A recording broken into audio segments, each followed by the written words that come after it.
Hey guys, welcome to the video. My name is Blackwell and this is BlackwellTV. Don't forget to hit that subscribe button if you like the videos. You'll get notified when we make new content. We do stream 5 times a week. So head over to twitch.tv/BlackwellTV, hit that follow button and join the community there. We'll have a Discord open as well so you can discuss the game and other things like music, pets, food, and so on and so forth. And without further ado, let's get into the video. Okay, into today's video, we are talking about XP. So we are talking about ways that you can level your characters just a little bit faster, grinding away at that XP throughout the game. Now, you don't have to have done any particular quests to get this content. Nothing's hidden behind a quest wall or anything like that, or you don't have to have a certain level character to benefit from these methods. So you could be doing this straight out of the vault, or you could be level 200 or 1000 or whatever, and you can still benefit from these techniques.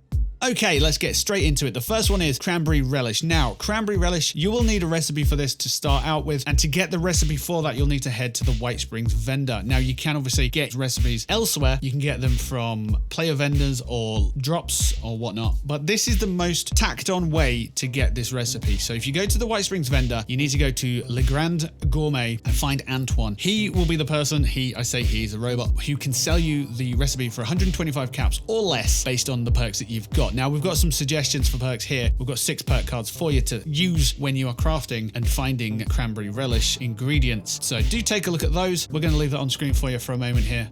So you don't have to use them all. You may not have access to them all. You might not have any points free to level up, or you might only be level 12. So take what you need from the advice that I'm giving you here and run with it and go with it. And you'll find your own methods and stuff as well. So once you've got your Cranberry Relish, which costs a maximum of 125 caps, if you do use certain perks, you can get the price down, such as Hard Bargain. Then you'll need to head to a cooking station. You can actually go to the one in the White Springs to find out what ingredients you need for this. Or you can just look at this video, pause it on the ingredients page and go from there. So the ingredients that we're looking for here really will have boiled water at this point anyway, because let's be honest, fresh out the vault, you'll probably make boiled water down in Flatwoods or whatnot. Also, the wood will be scavenged along the way as well. If you get woodchucker, you can actually get more wood from that as well. So that'll be quite useful too. So it's the gourds, the sugar and the cranberries that we're mainly looking at for this recipe. So we'll start with the gourds because we are currently at the White Springs Hotel. There is actually one on the grounds where you can go and get that. As you can see from the video, if you head out of the back entrance to the White Springs Hotel itself, head across the grounds, you may encounter something like a Deathclaw or a Grafton Monster or whatnot. Either avoid or take it on. Either way, if you get the robots of White Springs to assist you with the kill, you can still get the XP for that. You'll need to go into this housing here, and in the sort of dining room area, there will be a gourd on the table there. Now, if you use Green Thumb when you do pick up any flora, it will count as double. So if you get 2 gourds here instead of the 1, that will help you in the long run. Now, moving on to the Hornwright Summer Villa. This is west of White Springs, and if you head here, there's a greenhouse out the back. There'll be a little bit of hostilities from the robots or whatever random spawn is spawned in when you travel there, but if you take those on, head into the greenhouse and you'll find some more gourds there. It'll be a planter, and again, if you use the Green Thumb, hopefully you'll get 2 instead of the 1, and there you go, you've got a couple of gourds. Next up, you're going to want to get down to Cranberry Bog, and if you've discovered it so far, you'll be wanting to go to the General Steakhouse. If you haven't discovered it so far, then it might be a bit of a trek. So if you can find a server with a player vendor on the map near that area, that'll help you out big time because you'll have a fast travel point. Once you've discovered the General Steakhouse, you'll want to fast travel there. And instead of going to the steakhouse itself, we're going to look round to the right-hand side of the General Steakhouse and we're going to see a knocked down sort of shack. It's a destroyed caravan looking site. And also out the back of there, you'll find 3 individual gourd plants. Again, Green Thumb on, you'll get 6 right there. Staying with the General Steakhouse, if you cross over the road or underneath, if you go under the bridge across the river, you'll find a very small island directly north of the General Steakhouse. And on this island in a basket, you'll find cranberries there. There should be 3. Again, if you use Green Thumb, you'll get 6, and that'll help you out significantly. There are other places where you can farm cranberries like Max Farm and Sunrise Field. However, they will come with their dangers as well, typically in the form of a Mirelurk Queen and some Mirelurks and Ghouls. If you want to go to the Aaron Holt Homestead, then that'll be up in the forest area. That'll be the top left of the map. There'll be significantly less danger there. There'll be a couple of ghouls and some bugs and stuff, but you will be able to get cranberries aplenty if you head to this location. So from the spawn point, you'll need to go around the homestead itself into the field. There's a granary at the end, and you'll see the big red balls on the plants known as cranberries. And you can go and take as many as you need from that, and that'll be a very good yield for your cranberry relish.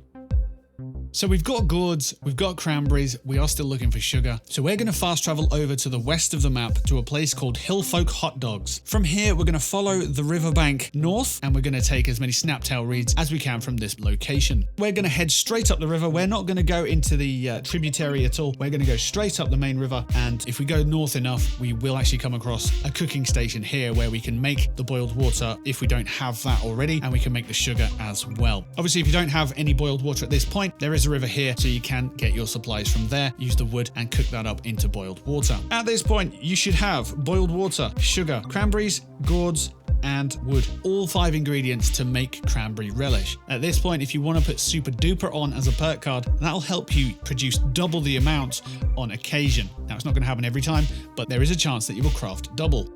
With any excess gourds that you can't make another cranberry relish with, if you head to your camp and plant that in the ground, you'll need 1 fertilizer per plant. However, if you don't have fertilizer, you can go to the ag center, lockpick the fertilizer bins, and you will get fertilizer out of that. Head back to your camp and you should be able to plant quite easily. From this point, if you do need more gourds down the line, you won't need to go out and get them. You can simply make them or pick them from your camp. If they are broken by any enemy or whatnot, you can go and get a gourd from one of the locations we've already mentioned. Use that to repair your gourd, and then use that gourd to repair any other gourds that you have in the area, and you should be okay for gourds for the future. Anyway, cranberry relish will give you a 10% XP buff for 1 hour, so give yourself 2 hours worth of 10% XP before you go and farm for some more. Next up, we've got sleeping. Now, if you sleep on a sleeping bag, you will get 5% extra XP for 1 hour. However, if you sleep on a bed, you'll be off the ground, so you won't get any diseases as such, and that XP will extend out for 2 hours. So if you can get to a bed,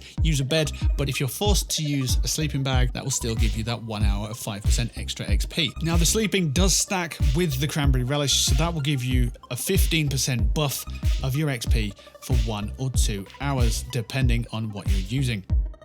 Another easy way to gain XP is to do events. Now, events are very easy to come by in the game, but it's the ones that you can trigger yourself, which are the ones that you can control easiest. So, for example, you could go and wait for the path to enlightenment to trigger, but you could be there server hopping and waiting for a long time. However, if you go and take a workshop, you're in control of when that event triggers. If you take that workshop, then you'll get XP for that. If you kill the enemies along the way, you'll get additional XP for that. And then at certain points throughout the session, your workshops are going to need defending. Now, if you have multiple workshops, you can hop between the workshops defending. Also, you'll get free fast travel to these places. Taking on wave attack after wave attack may be interesting, it may be fun for you to do. However, if you wait for the wave attack to expire, you will simply have to retake that workshop. You can still fast travel to it if you've owned it, and then you can take on the mobs and move on. That will get you a good amount of XP per settlement, per workshop, per defense, and that will easily stack up quite convincingly if you've got the extra XP buffs that we've already mentioned. Another way you can bump your XP up is by using bobbleheads. Now, we've got 2 on offer for you today. We have the leader bobblehead for you here, which gives you a bonus XP of +5 for, I believe it's 1 hour. And we also have the intelligence bobblehead as well, which gives you +2 intelligence for 1 hour. Now, bear in mind that these bobbleheads are not easy to obtain. They are random spawns. So if you do find a bobblehead, it may not be a leader bobblehead. It may be strength. It could be perception, it could be anything. So bear that in mind. There are a couple of methods to help you with bobbleheads. The first one is Perceptor Bobble, which will give you an audio trigger if you are in close proximity to a bobblehead. And the second one is Curator, which enables you to double the length of time that a bobblehead's effect works. So if you do get a leader bobblehead, use Curator and you will get that XP buff for 2 hours instead of the 1.